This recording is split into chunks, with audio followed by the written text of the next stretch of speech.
Expressing concern over delay in appointment in various tribunals, the Supreme Court has directed the centre to immediately complete appointment of 4 judicial members in Railway Claims Tribunal as approved by Appointments Committee of the Cabinet.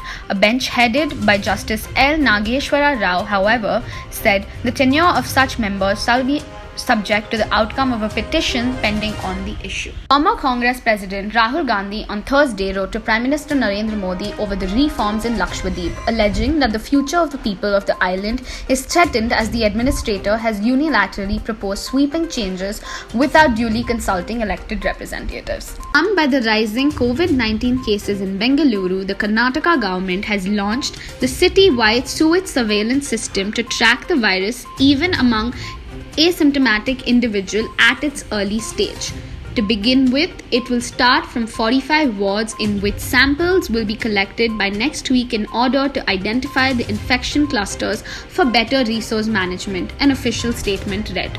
Admissions at COVID care centres set up inside hotels in the city have decreased over the past week, a possible reflection of the gradual dip in new infections.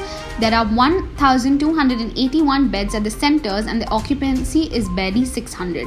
Experts say the establishment of facilities where doctors evaluate if patients require home isolation, hospitalization or treatment at a COVID centre has also helped ease the rush of admissions. Hospitals are no longer full as most of the COVID-19 patients are in home quarantine.